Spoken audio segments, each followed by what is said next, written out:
실다의 똑똑한 사람들 다시 1. 오트프리트 프로이슬러 장편 동화 유해자 옮김.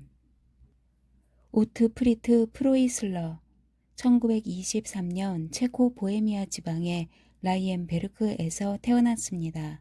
청년 시절엔 초등학교 교사로 일했고 교사를 그만두고는 동화 작가로서 평생 어린이와 함께했습니다.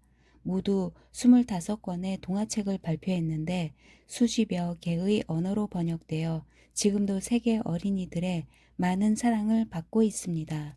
꼬마 물 요정으로 독일 청소년 문학상을 수상했고 실다의 똑똑한 사람들로 독일 청소년 문학상 최종 후보에 올랐습니다.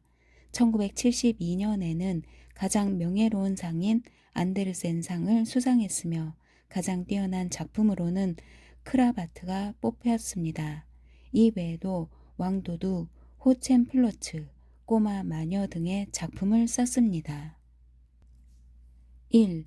우리 고향 실다에서는 지난 몇 년 동안 기억 속에 파묻어 버리기에는 아까운 일들이 너무 많이 일어났다. 그래서 실다시의 석이었던 나 예레미야스 풍툼이 최근에 일어난 일들을 글로 자세히 적어 후손들에게 알려주기로 마음먹었다. 아무리 사소한 것이라도 덧붙이거나 빼지 않고 모든 것을 진실되게 적어 나갈 생각이다.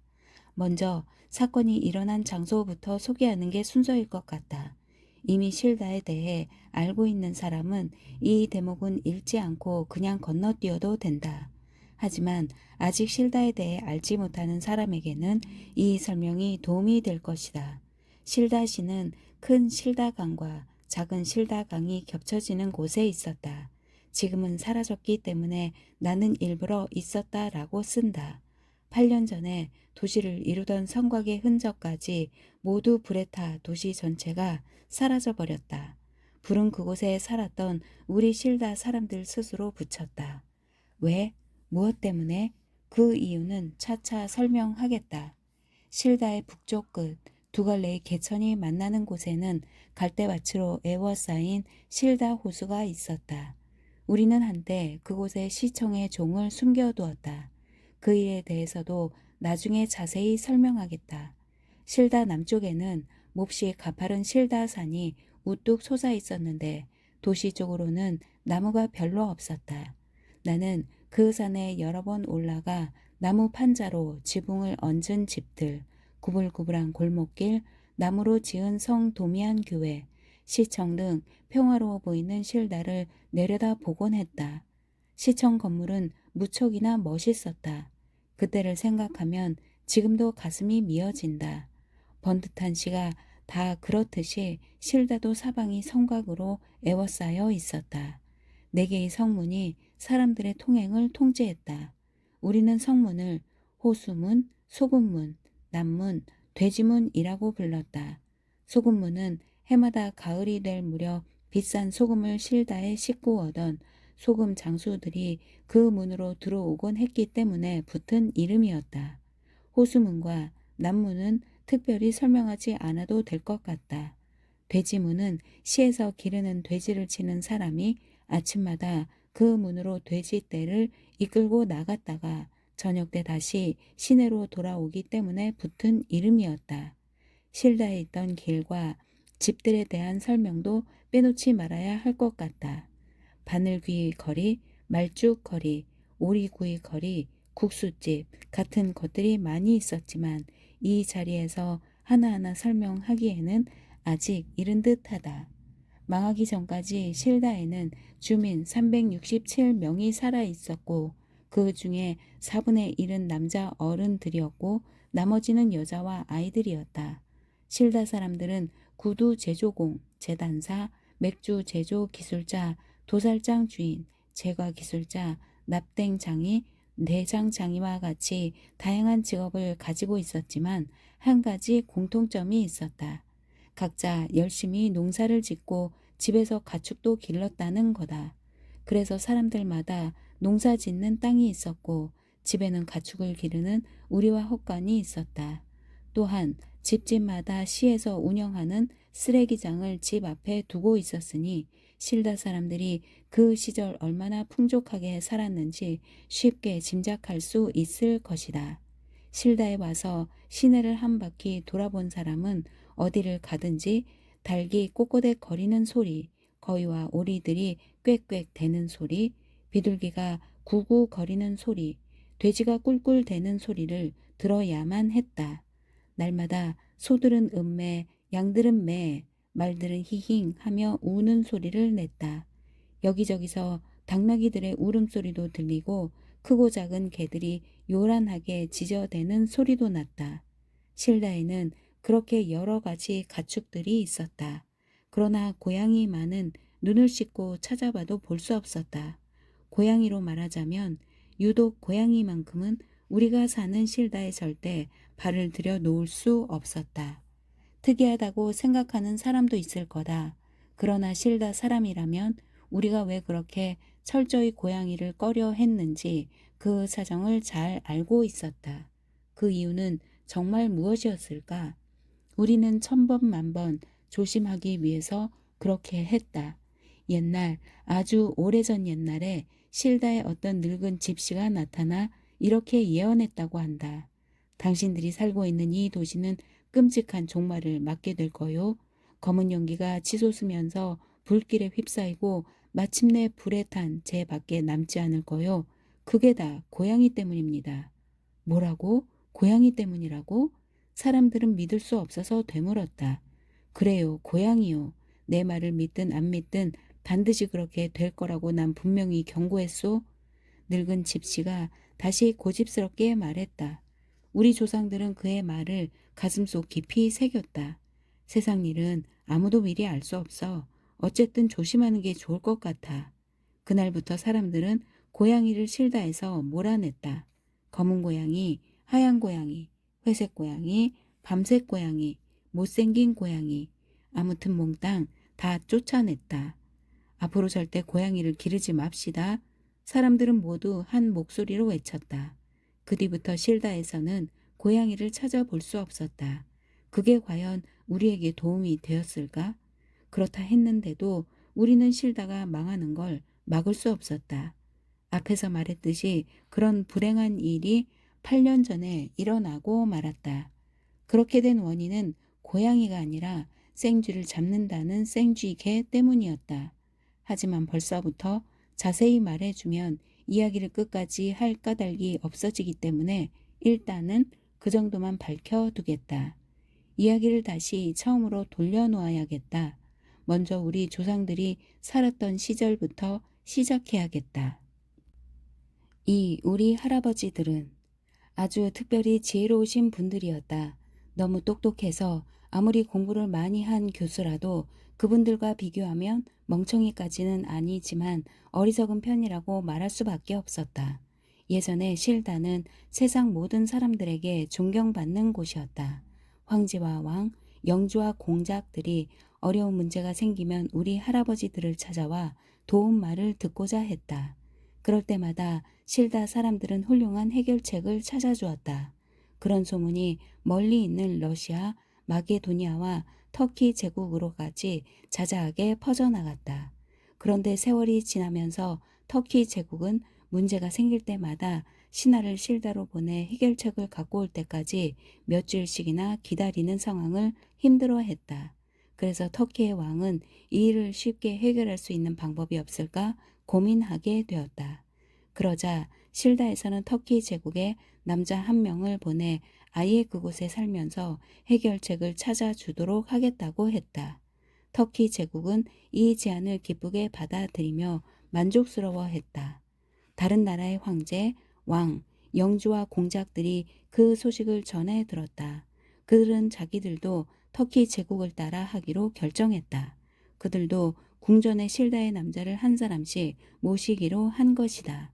그렇게 되어 실다에 살고 있던 남자들이 순식간에 사방으로 뿔뿔이 흩어져 나갔다. 그들은 바이에른, 작센, 프랑스, 이탈리아, 스페인, 영국, 그 밖에 여러 나라로 떠났다. 결국 우리의 할머니들은 어린 자식과 하인들과 함께 고향에 남아 집안 살림을 꾸려가야만 했다. 누군가는 남아서 곡식을 기르고 텃밭을 일구고 가축들을 돌봐야 했기 때문이다. 우리 할아버지들은 낯선 이국 땅에서 많은 조언을 해주었다. 그분들은 나라 경제의 어려움을 해결해 주었고 갖가지 갈등으로 분쟁이 끊임없던 나라에 훌륭한 법을 많이 만들어 주었다. 그렇게 해서 그분들은 낯선 땅에서 크게 명성을 떨치고 높은 지위에 오르고 많은 재산을 모을 수 있게 되었다. 그 시절 엄청나게 많은 돈이 실다에 쏟아져 들어왔다. 우리 할아버지들이 검소하게 살면서 외국에서 번 돈을 몽땅 집으로 붙여 주었기 때문이다. 시간이 조금 지나자 그 액수가 어마어마하게 불어났다. 아마 사람들은 돈이 많아서 실다의 부인들이 행복했을 거라고 생각할 것이다. 3. 그러나 우리 할머니들의 생각은 전혀 달랐다. 그런 증거는 남자들이 떠난 지 몇 년 뒤에 실다의 부인들이 보낸 편지에 잘 나타나 있다. 부인들은 빨간 잉크로 쓴 편지를 실다 출신의 모든 남자들에게 보냈다. 그들은 머리를 가로저으며 편지를 한 번, 두 번 자꾸만 다시 읽어보았다. 편지의 내용은 다 똑같았다. 사랑하는 남편분들께 오늘 우리는 절박하고 안타까운 심정으로 이 편지를 보냅니다. 이 편지는 우리가 피를 뽑아 적었기에 빨간색입니다. 한번 잘 읽어보시고 깊이 생각해 보세요. 당신들이 이 도시를 떠난 지 여러 해가 흘렀습니다. 당신들이 떠날 때만 해도 실다른 꽃을 활짝 피우던 시절이었지요. 그런데 이제는 모든 것이 다 변해버렸습니다. 일이 이렇게 된 것은 절대 우리 탓이 아니고 모두 당신들 책임입니다. 우리는 나약한 여자들이고 남자들이 아니니까요. 아무도 우리 말을 듣지 않았어요. 하녀들은 게으름을 피우고 일꾼들은 일을 내팽개 쳤지요. 그들은 먹고 마시기만 하고 일은 도무지 하지 않았어요. 들판에서는 곡식들이 썩어갔고 가축들은 집을 잃은 채 거리를 헤맸고 가축우리는 더러운 퇴비와 벌레들로 가득 차게 되었지요. 길에 문제가 생겨도 어느 누구 하나 삽을 들고 고치려 하지 않았어요. 울타리를 손볼 사람도 지붕을 새로 얹을 사람도 없었지요. 그래서 비만 오면 집집마다 천장에서 주룩주룩 비가 새요. 우물에는 모래만 잔뜩 쌓이고 다리에는 이끼가 끼고 밭에는 가시 넝쿨만 무성하게 자라고 있어요. 이곳 사정은 이 정도만 들려줄게요. 다 적으려면 책을 한 권 써도 모자라니까요. 그러나 마지막으로 꼭 한 가지 전해줄 말이 있어요. 바로 자식들입니다. 아이들은 어느새 우리보다 키가 훌쩍 크게 자랐어요. 그런데 한결같이 버르장머리가 없지요. 딸 자식들은 멋이나 부리고 아들 자식들은 빈둥거리기만 해요.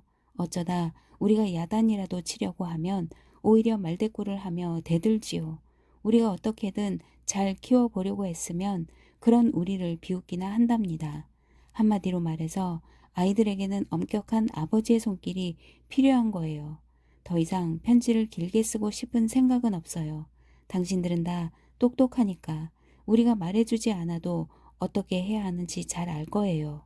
만약 당신들이 이번 일요일까지 페터와 파울 광장으로 돌아오지 않으면 그 다음 일은 우리도 모르니 당신들이 알아서 하세요.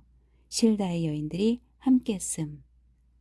4. 불행한 편지를 읽은 우리 할아버지들은 부랴부랴 황제와 왕, 영주 공작들을 찾아가 휴가를 낸 다음 작은 보찜을 짊어지고 곧장 고국으로 돌아왔다.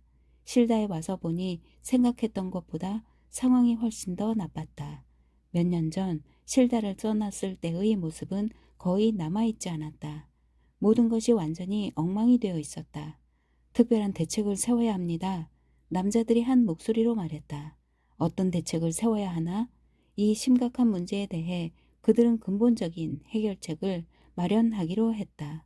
일요일에 실다의 남자 어른들은 모두 시장 한복판 보리수 나무 아래에 있는 페터와 파울 광장으로 모여들었다.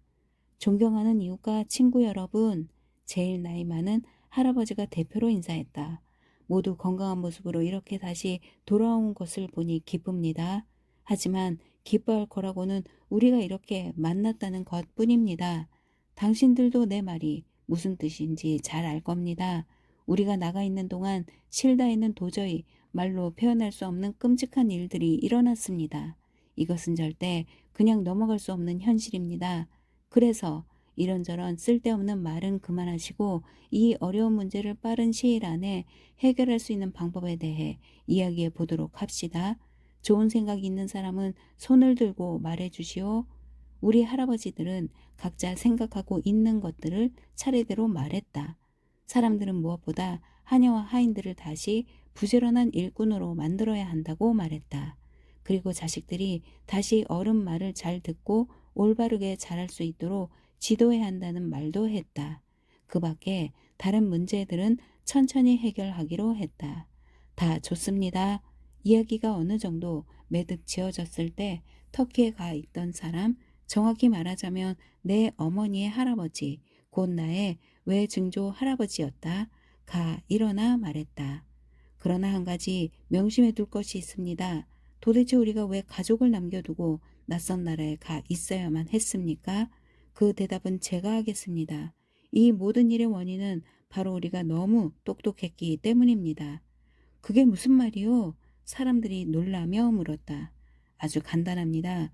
우리가 다른 사람들보다 똑똑하지 않았다면 외국의 왕이나 지도자들이 우리를 데려가지 않았을 겁니다. 그들이 우리를 데려가지 않았다면 실다도 지금 이 꼴이 되지는 않았을 겁니다. 바로 그것이 문제의 시작이었습니다. 그것이 모든 문제의 원인이었던 겁니다. 그래서 어떻게 하자는 겁니까? 사람들이 물었다. 그래서 제 결론은 외증조 할아버지가 사람들을 향해 큰 소리로 외쳤다.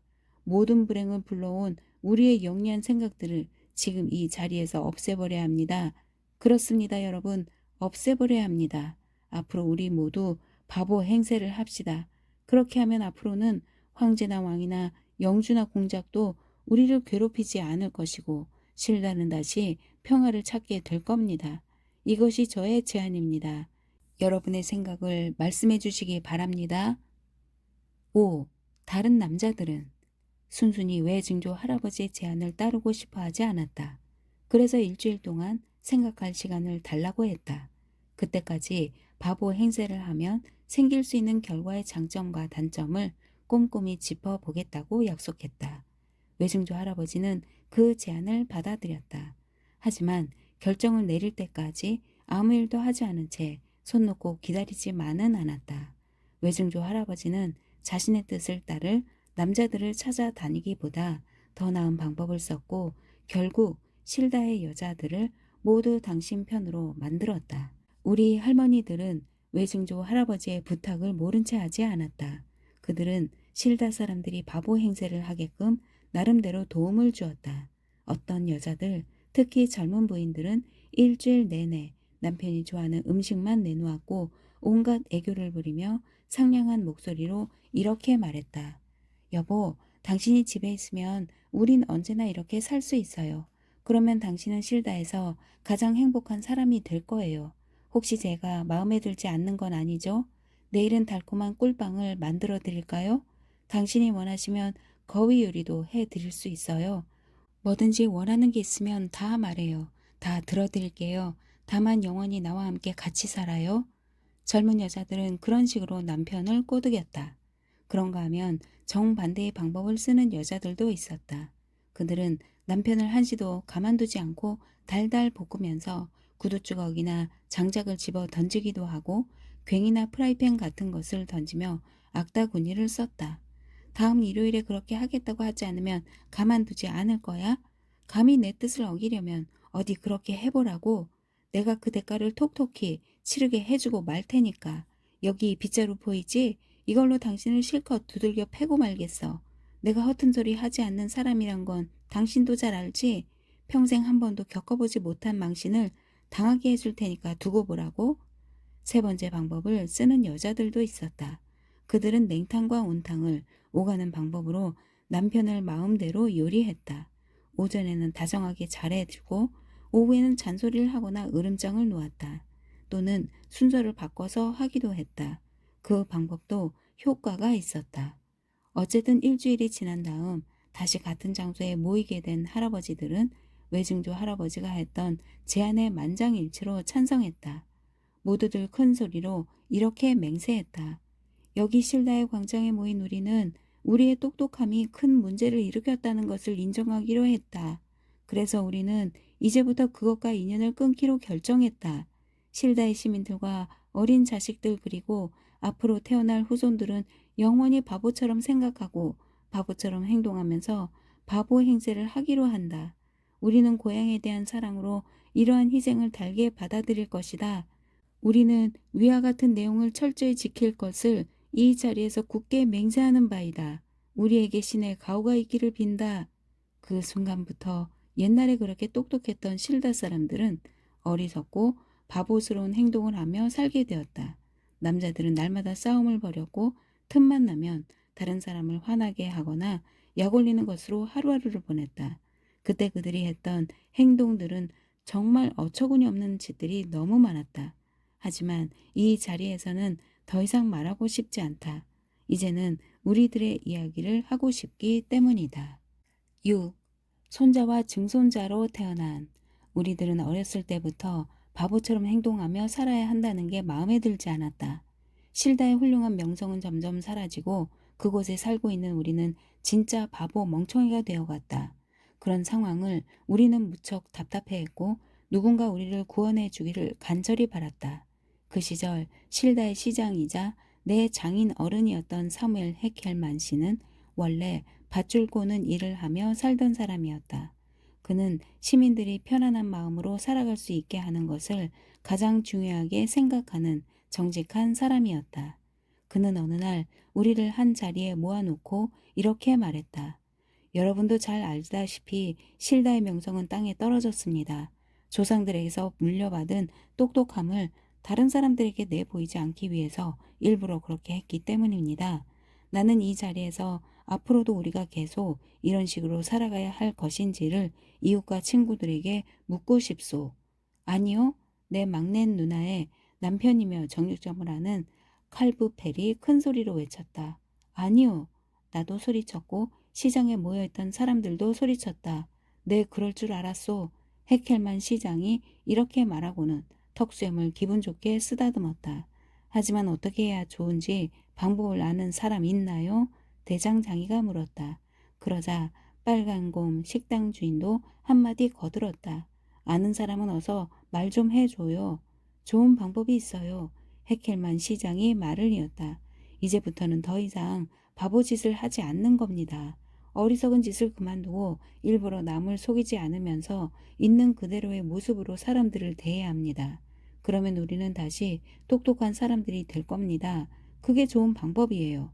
똑똑한 사람이 되자고요? 어떻게 하면 그렇게 되는데요? 바늘길 거리에 살고 있는 재단사 지벤 케즈가 한숨을 길게 내쉬며 말했다. 어리석은 질문이로군. 일단 그렇게 하기로 결정합시다. 헤켈만 시장이 말했다. 좋습니다. 결정을 내립시다. 지금 당장요. 찬성하는 사람은 오른손을 들어요. 나의 대부이자 목수인 크바스트가 소리쳤다. 나는 양손을 다 들었다. 여러분 고맙습니다. 이것으로 우리는 더 이상 소문처럼 멍청이나 바보들이 아닙니다. 앞으로 실다의 명성은 다시 제자리를 찾게 될 겁니다. 이제 세상에 그 사실을 널리 알립시다. 헤켈만 시장이 눈물을 글썽이며 말했다. 어떻게 해야 하나? 나는 이웃마을 사람들에게 편지를 써서 소식을 알려주자고 제안했다. 우리 실다 사람들이 오늘부터 다시 똑똑해졌다는 것을 알려드립니다. 따라서 앞으로는 그 점을 꼭 명심해 주실 것을 부탁드립니다. 하지만 글을 쓸 줄도 읽을 줄도 모르는 칼브펠의 생각은 달랐다. 그런 편지를 보내봤자 아무 소용이 없다는 거였다. 우리가 다시 똑똑해졌다는 것을 행동으로 보여줍시다. 예를 들어 커다란 교회를 짓거나 시가 행진을 벌이는 겁니다. 생각이 조금이라도 있는 사람이라면 다 알아볼 거고 우리 고장을 방문한 사람은 자기 눈으로 직접 보고 우리가 변했다는 것을 알게 될 겁니다. 왜 하필이면 교회를 짓자는 거요?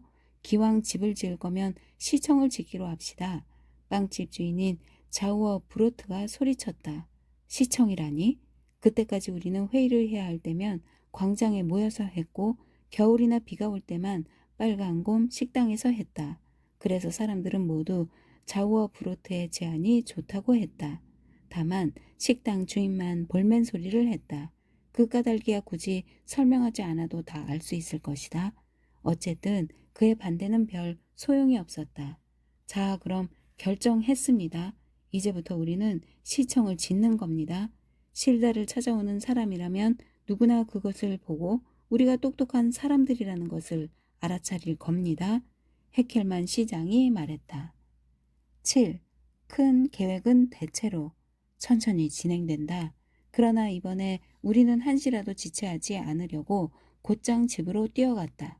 그리고 괭이와 삽과 수레를 가지고 다시 시장 공터에 모여 당장이라도 땅을 파려고 했다. 뒤늦게서야 우리는 너무 서둘렀다는 것을 깨달았다. 아직 설계도도 준비되지 않았던 것이다. 실다에는 대장장이나 목수나 다른 기술자는 많이 있었지만 설계사는 없었다. 그래서 우리는 시청의 설계도를 다른 데서 구해와야만 했다. 헤켈만 시장이 말했다. 두 사람을 큰 도시로 보내는 게 가장 좋은 방법입니다. 거기에는 분명히 설계사가 있을 테고 그 설계사가 우리 실다에 맞는 시청의 설계도를 그려줄 겁니다. 중요한 건 다른 데서 흔히 볼 수 있는 것보다 훨씬 더 아름답고 독특한 시청이어야 합니다. 그리고 무엇보다 돈이 적게 들어야 되지요. 선발대로 나와 내 대부인 목수 크바스트가 뽑혔다. 우리 두 사람은 이튿날 큰 도시를 향해 집을 나섰다. 우리가 처음 만난 설계사가 말했다. 다른 시청보다 훨씬 더 아름답고 독특한 설계도를 그려줄 수 있습니다. 하지만 미리 말해두는데 값이 만만치 않을 거요. 우리는 설계사가 원하는 액수를 듣기만 했는데도 다리가 부들부들 떨렸다. 두 번째로 만난 설계사도 우리가 찾는 사람이 아니었다. 시청을 싸게 짓고 싶다면 그런 설계도는 얼마든지 만들어줄 수 있어요. 하지만 다른 수천 개의 시청들처럼 평범하고 멋없는 건물이 될 겁니다. 두 번째 설계사가 말했다. 우리는 시원찮은 설계도를 들고 실다에 돌아가고 싶지 않아서 수십 명의 설계사를 더 만나러 다녔다. 그러나 만나는 사람마다 우리를 실망시켰다. 비용을 적게 들여서 평범하게 짓든가 아니면 비싸게 들여 독특한 것을 지어달라고 해야 합니다. 그 두 가지 조건을 한꺼번에 만족시킬 수는 없어요. 모두들 한결같이 이렇게 말했다. 마지막으로 찾아간 사람만이 다른 대답을 내놓았다. 젊고 영리해 보이는 사람이었다. 우리가 원하는 것을 설명하자 그는 아주 기뻐하며 말했다. 그 일 내가 맡아서 해보고 싶네요. 그동안 내가 해오던 것과 전혀 다른 작업이에요. 설계도를 얼마에 살 생각입니다. 15굴덴 정도? 크바스트가 말했다. 30으로 하지요. 그럼 내일 모레 설계도로 가져갈 수 있도록 해놓겠습니다. 20, 내가 말했다. 25, 그가 말했다. 좋아요. 우리도 그렇게 인색한 사람들이 아니요. 23에 하기로 합시다. 크바스트의 말로 흥정은 끝났다. 이틀 뒤 설계도가 완성되었다. 정말 대단한 설계도였다. 여러분이 보시다시피 실다의 시청은 삼각기둥 모양의 건물이 될 겁니다. 보통 시청들은 사각형이니까 삼각기둥만으로도 아주 특별한 시청이 될 겁니다. 건축 비용도 별로 비싸지 않아요. 더구나 다른 사람 손을 빌리지 않고 당신들이 직접 짓는다면 더욱 그렇겠죠? 마음에 드세요? 설계사가 말했다. 네, 우리는 설계도를 보고 큰 감동을 받아 한 목소리로 외쳤다. 시청 건물이 삼각기둥이라니. 세상 어디에 그런 게 있단 말인가? 우리가 알고 있는 어느 곳에도 그런 건물은 없었다. 우리는 똑똑한 설계사에게 거듭 고맙다는 인사를 하고 약속했던 돈을 주었다. 크바스트는 설계도를 가슴팍 안주머니에 깊숙이 집어넣었고 우리는 어려운 문제를 잘 해결했다는 뿌듯함과 가슴 벅차오르는 감격에 겨워 말을 타고 집으로 달려왔다. 8. 집으로 가는 길에 생긴 일을 이 자리에 털어놓아야 할 것 같다. 그 사건은 실다의 명성이 위협받을 때 실다 사람들은 어떤 희생을 치러서라도 실다의 명성을 지켜낸다는 걸 증명해 보이는 좋은 예이다. 나하고 크바스트가 실다로 돌아가다가 겪은 일은 식당 주인이나 대장장이 또는 실다에 사는 어느 누구에게라도 얼마든지 일어날 수 있는 일이었다. 그들도 우리와 같은 처지였다면 똑같이 행동했을 거라고 나는 감히 장담할 수 있다. 실다의 이웃에는 크레빈켈이라는 작은 마을이 있다. 조금 과장해서 말하면 실다 사람들과 그곳 사람들은 서로 적대감 비슷한 감정을 갖고 있다. 어쨌든 우리는 그들과 사이좋게 살아오지는 않았다. 크레빈켈 사람들이 걸핏하면 우리에게 시비를 걸어왔기 때문에 우리는 실다의 명성을 깎는 일이 생기지 않도록 조심하며 살았다. 옛날부터 그쪽 사람들이 우리를 골탕 먹인 일들은 헤아릴 수도 없이 많았다. 나하고 크바스트는 말을 타고 1시간쯤 깊은 산길을 달리고 있었다. 산의 오른쪽은 실다의 숲이고 왼쪽은 크레빈켈의 숲이었다. 뻐꾸기가 참 우렁차게 잘 울지? 산길 한가운데쯤에서 크바스트가 말했다. 나도 들었어요. 목소리가 힘차고 아름다워. 정말 멋진 소리야. 척 듣기만 해도 우리 실다의 뻐꾸기라니까. 어떻게 그걸 알아요? 내가 궁금해하며 물었다. 오른쪽에서 울었으니까. 그리고 소리만 들어봐도 실다 뻐꾸기야. 크레빈켈 뻐꾸기는 저렇게 큰 소리로 울지 못하거든. 크바스트가 말했다. 저렇게 멋스럽게 울지도 못해요. 잠시 후 우리를 비웃기라도 하듯 왼쪽 숲에서 다른 뻐꾸기가 울기 시작했다. 크레빈켈의 뻐꾸기였다. 우리는 잠시 할 말을 잃었다. 그 뻐꾸기 소리가 실다의 뻐꾸기 소리와 비교도 안 될 만큼 엄청나게 컸기 때문이다. 나는 크바스트를 쳐다보았고 그도 나를 바라보았다. 굳이 말을 하지 않아도 우리는 서로의 마음을 잘 알고 있었다. 실다의 명예가 심각한 위협을 받고 있어. 실다의 뻐꾸기가 크레빈켈의 뻐꾸기한테 지는 것을 못 들은 척하고 그냥 지나갈 수는 없어. 우리가 도와줘야 해. 크바스트가 말했다. 우리는 말 안장에서 풀쩍 뛰어내렸다. 크바스트가 내게 고삐를 던지며 말했다. 어서 이 말을 나무에 메어두고 나를 따라와. 크바스트는 눈 깜짝할 사이에 참나무를 타고 올라갔다. 그러고는 있는 힘껏 뻐꾹 뻐꾹 하고 소리쳤다. 나는 크바스트가 시킨 대로 말을 메어 놓은 다음 나무에 뒤따라 올라가 그와 함께 뻐꾸기 소리를 냈다. 크레빈켈의 뻐꾸기도 포기하지 않고 계속 울어댔다. 크바스트와 나는 모욕을 당했다는 생각에 화가 머리끝까지 치밀어 올라 쉬지 않고 뻐꾸기 소리를 냈다. 그런데 30분쯤 지났을 때 갑자기 말이 메어있던 곳에서 큰 소동이 벌어졌다. 내가 타고 온 말이 펄쩍펄쩍 뛰며 멀리 달아나고 있었다. 줄이 풀린 모양이었다. 크바스트가 타고 온 말은 숨을 헐떡이고 피를 흘리며 바닥에 쓰러졌다. 나는 늑대가 말의 목을 물어뜯고 있는 것을 보고 온몸을 떨었다. 크바스트 저기 봐요. 늑대예요 늑대. 내가 소리쳤다. 조용히 해. 크바스트가 화를 벌컥 내며 소리쳤다. 말 좀 보라니까요. 그런 건 상관없어. 실다의 명예가 더 중요해. 뻐꾹 뻐꾹. 우리는 실다를 지극히 사랑하기 때문에 말을 그저 운명에 맡겨 둘 수밖에 없었다. 크레빈켈의 뻐꾸기가 지지 않고 울어댔다. 그러나 다시 30분쯤 더 지났을 때 우리 두 사람은 그 뻐꾸기를 멀리 쫓아낼 수 있었다. 그제야 우리는 안도의 한숨을 내쉬고 나무에서 내려왔다. 그 사이 늑대는 먹이를 다 먹어치우고 멀리 달아나 버렸다. 불쌍한 것, 진심으로 도와주고 싶었지만 그렇게 할 수 없었단다. 핏덩이로 남은 말을 보며 크바스트가 혀를 찼다. 우리는 안장과 밧줄 그리고 남아있던 물건 몇 가지를 챙겨 들고 바쁜 걸음으로 실다를 향해 걸었다. 그 사이 내 말은 혼자서 길을 찾았는지 우리보다 앞서 실다에 와서 가쁜 숨을 몰아쉬고 있었다. 그래서 실다 사람들은 우리를 많이 걱정하고 있었다. 아니 세상에 무슨 일이 있었던 거요?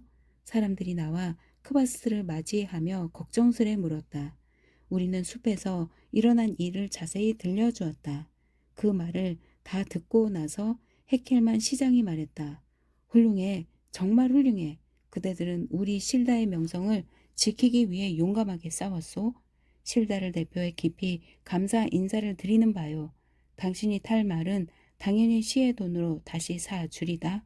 그건 그렇고 설계도는 어떻게 됐지? 모두들 설계도를 보고 탄성을 질렀다. 심지어 식당 주인까지도 칭찬을 아끼지 않았다. 훌륭해요. 시청 건물이 삼각 기둥 모양이라니. 아무리 흠을 잡으려고 해도 잡을 데가 없어. 다음날 아침 일찍 우리는 공사 준비를 시작했다. 사람들이 모두 모여 시청을 지을 자리에 말뚝을 박고 공사에 필요한 도구들을 집에서 갖고 왔다. 벽돌, 사다리, 시멘트, 양동이, 빗물바지, 굵은 모래와 가는 모래, 석회 몇 수레와 그 밖에 많은 것들을 한 자리에 모아놓았다. 그런데 시청을 지을 나무가 없었다. 9. 나무는 숲에서 가져오기로 했다.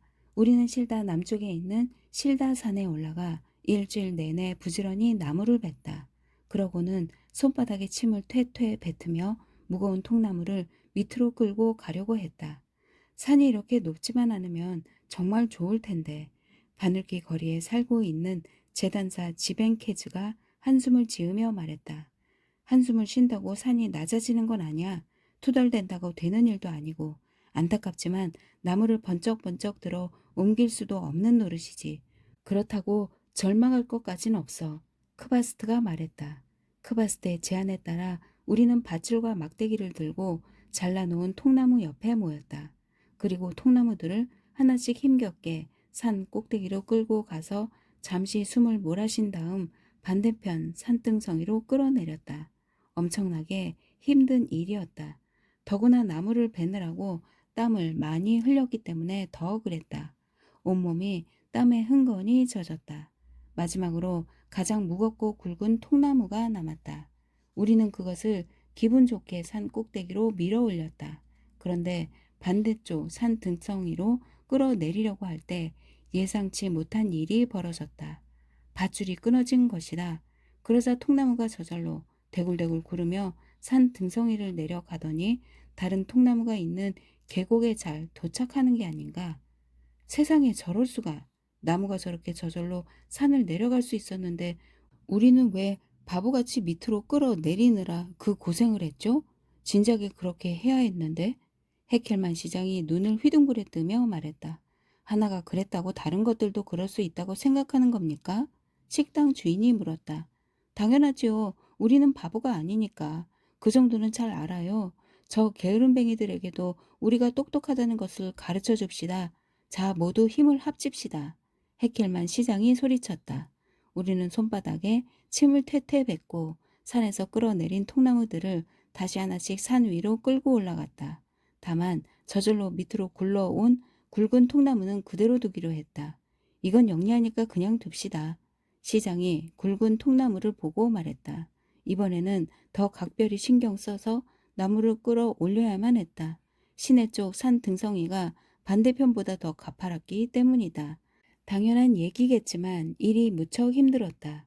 하지만 우리는 끝내 포기하지 않았다. 새빨개진 얼굴로 거친 숨을 가쁘게 몰아쉬며 있는 힘을 다해 마지막 통나무까지 모두 산 꼭대기로 끌어올렸다. 드디어 우리가 해냈군요.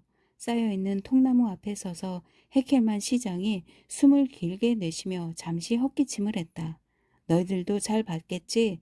우리 실다 사람들은 그렇게 어리석은 사람들이 아니야. 쓸데없는 일로 우리를 골탕 먹였다고 생각한다면 그건 착각이야. 이제부터는 너희들 스스로 노력해서 내려가는 거야. 이 게으름뱅이들아. 우리는 통나무를 발로 한 번씩 밀어주기만 했다. 그러자 통나무들은 저절로 산 밑으로 굴러갔다. 아무도 그걸 잡고 씨름할 필요가 없었다. 그것을 보고 우리 실다 사람들은 입이 귀에 걸리도록 만족해 했다. 우리를 어리석은 바보로 취급한 나무들한테 보기 좋게 한 방 먹여준 셈이었다. 10. 우리는 능숙한 기술자들처럼 건물을 짓기 시작했다. 실다 사람들이 모두 한마음 한뜻으로 열심히 노력하고 다른 사람보다 더 많이 일하려 했기 때문에 일은 예상보다 훨씬 빨리 끝났다. 첫 삽을 뜨기 시작한 순간부터 마지막 망치질을 끝낼 때까지 일요일을 포함해 겨우 한 달 13일 밖에 걸리지 않았다. 우리는 그렇게 열심히 일에 몰두하느라 간간히 설계도를 보고 점검하는 것도 잊어버렸다. 그럴 필요가 뭐가 있단 말인가? 설계도는 석회를 담아 두는 통 밑에 밀어넣은 채 우리는 머릿속에 그려진 모습에 따라 시청을 지었다. 다 짓고 나서 완공 축하 잔치를 벌이려다가 우리는 예기치 못한 일에 깜짝 놀라고 말았다. 아직도 그때 일을 생각하면 머리카락이 빳빳이 서는 것 같다. 실다에 사는 남자들이 시장 공터에 다 모였다. 당연한 일이겠지만 모두들 가장 멋진 옷으로 갈아입고 모자까지 쓰고 나왔다. 굳게 닫아둔 시청문 위에는 환영이라고 쓴 현판을 꽃으로 장식해서 걸어두었다. 현판은 내가 직접 썼고 축사는 해켈만 시장이 했다. 안타깝게도 그날 축사의 내용은 다 생각나지 않는다. 그러나 아주 멋지고 훌륭한 연설이었기 때문에 기억을 더듬어 여기에 소개해 두는 게 좋을 것 같다. 친애하는 실다 시민 여러분, 처음 인사는 그렇게 시작되었던 것 같다. 지금 우리는 역사의 길이 남을 발걸음으로 저 문을 들어서 우리가 지어놓은 훌륭한 건물을 우리 눈으로 보는 역사적인 순간을 맞이하게 되었습니다. 바라건대 실다의 시청은 앞으로도 영원히 제2 빛을 눈부시게 내뿜으리라 믿습니다. 오늘 이 청명하고 밝은 햇살처럼 말입니다. 만세! 모두들 그렇게 소리치며 모자를 허공에 대고 흔들었다. 해켈만 시장이 시청 문 앞으로 다가가 바지 주머니에서 무거운 열쇠 뭉치를 꺼내 문을 열었다. 우리는 거대한 강물처럼 시청 안으로 밀려 들어갔다. 우리가 안에 들어서자마자 바람이 불어와 문이 쾅 하고 닫혔다. 그 순간 우리의 환호성은 뚝 멈췄고 내 사촌인 재단사 지벤케즈가 소리쳤다. 주님 저를 지켜주세요. 제가 장님이 되었나 봅니다. 아무것도 안 보여요. 아무것도 보이지 않기는. 다른 사람들도 마찬가지였다. 시청 안이 갑자기 캄캄한 어둠에 잠긴 것이다. 우리는 시청 안에 지혜의 빛은커녕 다른 어떤 것도 비치지 않는다는 걸 깨달았다. 모두 뒤로 돌아. 어서 밖으로 나가요. 해켈만 시장이 소리쳤다. 어둠 속에서 우리는 이리저리 부딪히며 우왕좌왕했다. 온몸에 시퍼런 멍이 들었다. 공포에 휩싸인 사람들이 여기저기서 소리쳤다. 아야, 내 코! 누가 내 귀를 잡는 거야? 누군가 내 왼쪽 정강이를 걷어차는 바람에 나도 비명을 질렀다. 그런데 또 누군가 내 목덜미를 잡고는 갑자기 목을 졸라댔다. 나는 바보가 아니기에 그 사람의 다리를 힘껏 걷어찼다. 내가 다른 사람을 아프게 했을지도 모른다. 어쨌든 시청 안은 아수라장이 되었다. 마침내 누군가 문을 열었다. 한참 동안 눈뜬 장님이 되어 뒤죽박죽으로 엉켜있던 우리는 비로소 밖으로 나왔다. 우리의 몰골은 한심하기 짝이 없었다. 다들 한바탕 난리를 치른 모습이었다. 대장장이는 코피를 흘렸고 시장은 눈이 시퍼랬다.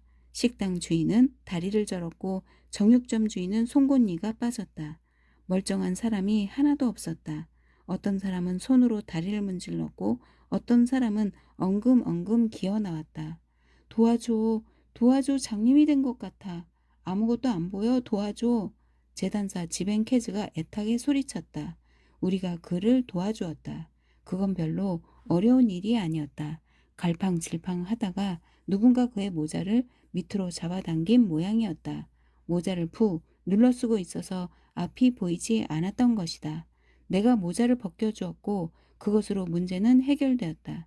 천만다행이다. 다시 볼 수 있게 되어 정말 다행이야.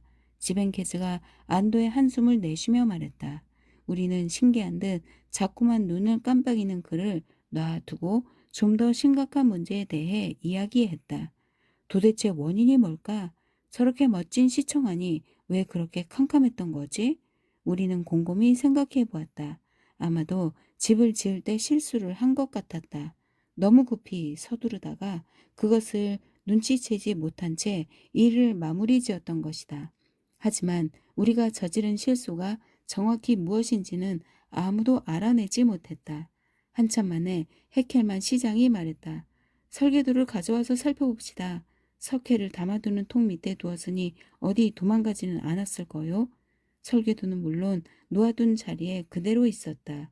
다만 통 밑에서 꺼냈을 때는 석회 때문에 너덜너덜 찢어져서 하나도 알아볼 수가 없었다. 너무 걱정하지 맙시다. 저런 것 없어도 괜찮아요. 설계도 없이도 우리는 시청 안에 빛이 들어오게 만들 수 있을 거예요. 우리는 똑똑한 실다 사람들이 아닙니까, 여러분? 칼브펠이 너털 웃음을 터뜨리며 말했다. 10일. 성경을 보면 이집트의 어둠은 사흘 동안만 계속되었다고 나와 있다. 우리는 시청의 어둠도 사흘만 지나면 사라져 빛이 들기를 바랐다. 그러나 나흘째가 되었는데도 시청은 처음과 똑같이 어두웠다. 뭔가 일이 꼬인 것 같아요. 마귀가 든 게 분명해요. 지벤케즈가 말했다. 너무 비관적으로는 생각하지 맙시다. 혹시 다른 원인이 있어서 이렇게 됐는지도 모르지 않습니까? 헤켈만 시장이 말했다. 우리는 여러 가지 원인을 이모저모 골똘히 생각해 보았다. 시간이 한참 지난 뒤 칼브펠이 말했다. 여러분, 우리 한번 시청을 양동이라고 생각해 봅시다. 아침에 내가 도살장에 들어갔을 때 양동이가 텅 비어 있는 것처럼 우리 시청도 비어 있다고 생각해 보란 말입니다. 양동이에는 물이 없고 시청에는 빛이 없죠. 모두 알아들으시겠어요? 잘 듣고 있어요. 어서 말해 보기나 해요. 헤켈만 시장이 우리를 대신해서 말했다. 양동이를 채우고 싶으면 난 물을 길어오려고 우물로 가지요. 두레박으로 길어 올린 물을 양동이에 붓고 그렇게 서너 번쯤 하면 양동이가 채워집니다. 모두 이해하시겠지요? 양동이에만 해당되는 이야기를 했다면 잘 이해할 수 있겠죠. 하지만 양동이가 우리 시청과 무슨 상관이 있는지 모르겠소? 빵집 주인이 말했다. 잠시 기다려봐요. 내가 양동이에 물을 채웠듯이 시청도 빛으로 채울 수 있다는 말입니다. 그야 뻔한 이치 아니겠습니까? 한낮에 햇빛이 쏟아지면 실내에 있는 통이란 통은 다 가지고 나와 빛을 가득 담아두는 겁니다. 그래서 그 다음에는요? 헤켈만 시장이 물었다. 그런 다음 햇빛이 담긴 통을 시청으로 들고 가서 시청에 쏟아붓는 거예요.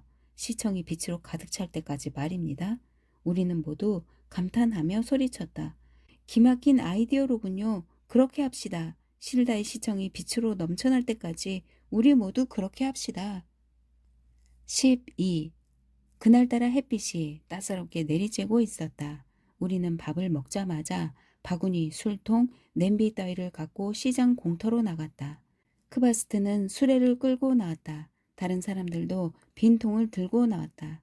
빵집 주인 자우어 브로트는 반죽하는 통을 갖고 나왔고 칼브펠은 커다란 소시지 통을 들고 나왔다. 나와 지벤케즈를 포함한 똑똑한 다른 사람들은 그런 것들 말고도 햇빛을 통 속에 더 잘 담기 위해 괭이와 삽까지 들고 나왔다. 그렇게 실다의 시장 공터에 모인 사람들이 바쁘게 움직였다. 어떤 사람은 삽으로 햇빛을 떠서 통에 담았고 다른 사람은 통째로 햇빛을 받아 시청으로 옮겨갔다. 크바스트는 수레를 끌고 부지런히 움직였고 칼브펠은 무거운 소시지 통을 깽깽대며 들고 왔다 갔다 했다. 여기 반죽통에 얼마든지 퍼 넣으라고. 통이 넉넉한 것 다들 보이지? 자워 브로트가 신나게 소리쳤다. 우리는 2시간 이상 온 힘을 다해 햇빛을 받아 옮겼다. 그러다가 그 정도면 충분하다는 생각이 들어 잠시 쉬기로 했다. 그때 헤켈만 시장이 말했다. 그동안 우리가 힘들게 일한 결과가 어떻게 되었는지 한번 살펴봐야 되지 않을까요? 그래요, 한번 살펴봅시다. 모두들 이렇게 외치고는 시청으로 갔다. 그러나 시청 안은 여전히 캄캄하기만 했다. 그동안 우리는 일에만 몰두하느라 시청이 얼마나 밝아졌는지 전혀 신경을 쓰지 않았다. 그래서 무척 놀라웠다. 세상에 이럴 수가. 햇빛이 다 어디로 빠져나간 걸까? 도대체 어떻게 된 거지? 칼브펠이 소리쳤다.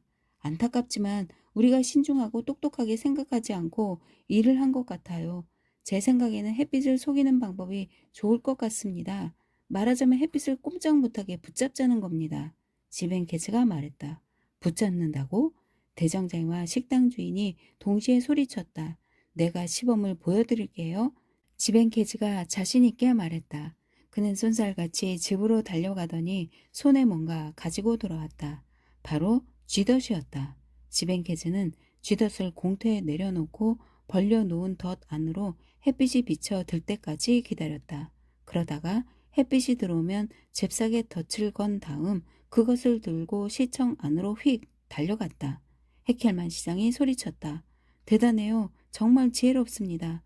왜 우리가 진작 쥐덫 생각을 못했을까요? 그러나 쥐덫으로 햇빛을 잡는 것도 별 효과가 없었다. 실다의 시청은 여전히 어둠 속에 잠겼고 우연히 어떤 사람의 도움을 받지 않았다면 줄곧 그렇게 남아있을 뻔했다. 13. 바로 그날 저녁에 우리는 뜻밖의 도움을 받았다.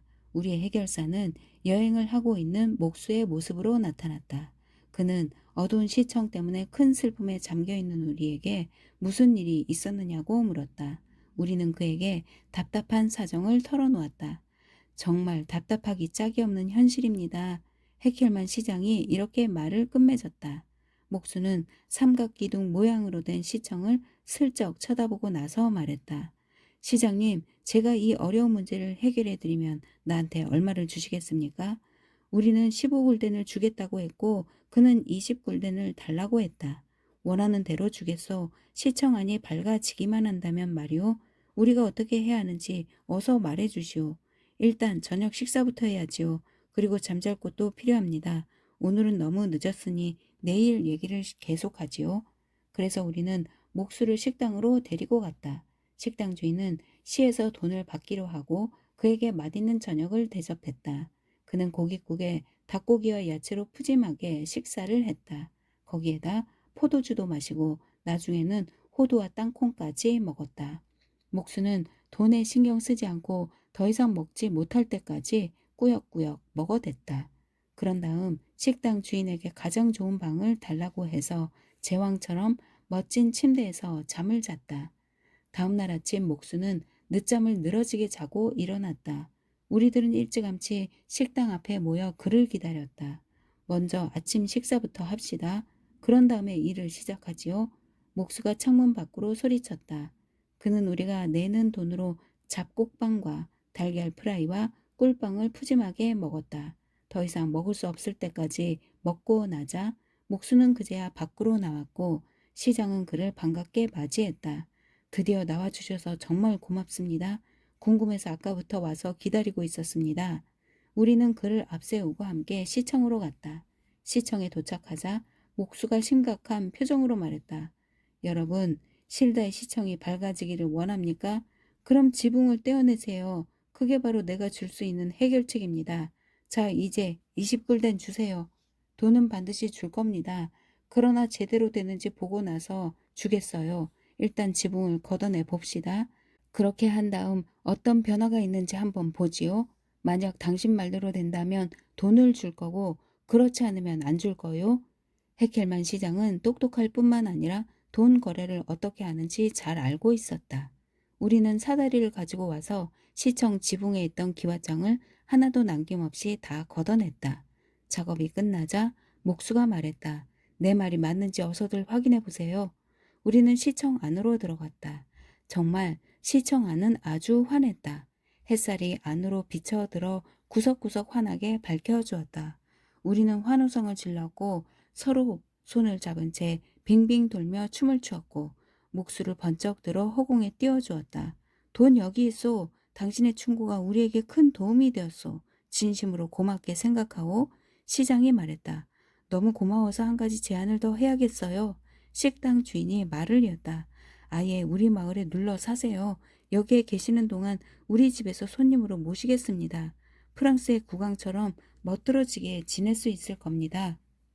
그래요. 여기에서 우리와 함께 지내요. 모두들 소리쳤다. 목수는 약속했던 돈을 받자 갑자기 서둘렀다. 초대는 고맙지만 사정이 급해서 얼른 가봐야겠습니다. 안녕히 계세요. 우리는 좋은 여행이 되기를 빌어주며 목수를 배웅했다.